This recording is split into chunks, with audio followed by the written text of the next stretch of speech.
Spot reporting చేసి అయితే చాలా రోజులైంది.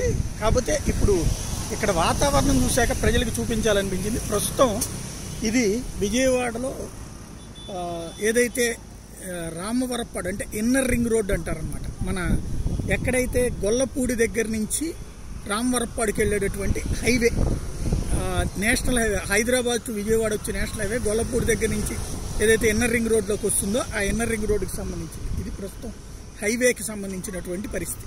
ఇక్కడ చూస్తే అర్థమవుతుంది, హైవే మీదకి నీళ్లు వచ్చేసింది. టోటల్ ట్రాఫిక్ అనేటువంటిది స్ట్రక్ అయిపోయింది.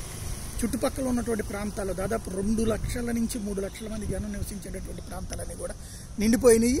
చివరికి వెహికల్స్ని ఓ పక్కన కొంతమంది ఇందాకైతే మేము వచ్చిన టైంలో ఈ రూట్లో కూడా ట్రాఫిక్ అంతా ఆగిపోయి ఉన్నది. ఇప్పుడు వాటర్ రోడ్డు మీదకి వచ్చేసేటప్పటికి ఇట్లాంటి పరిస్థితి. ఇటు పక్కనేమో ఎక్కడికక్కడ వెహికల్స్ని ఆపేసుకున్నటువంటి పరిస్థితి.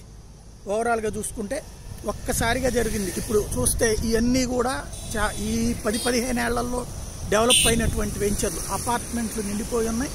అలాగే ఇళ్లల్లోకి నీళ్లు వెళ్ళిపోయినాయి. పరిస్థితి చూస్తే అర్థమవుతుంది ఎట్లా ఉందన్నటువంటిది. ఓవరాల్గా మొట్టమొదటిసారి ఈ ప్రాంతంలో, అంటే గతంలో కూడా సింగనగర్లో నీళ్లు వచ్చినటువంటివి ఉన్నాయి, కానీ మొట్టమొదటిసారి ఈ స్థాయిలోకి నీళ్లు రావడం, ఇటు పక్కన హైవే మీదకి నీళ్లు రావడం అన్నటువంటిది ఫస్ట్ టైం జరిగింది. ఇది ఓవరాల్గా చూస్తుంటే మనకి అర్థమయ్యేటటువంటి సిచ్యువేషన్.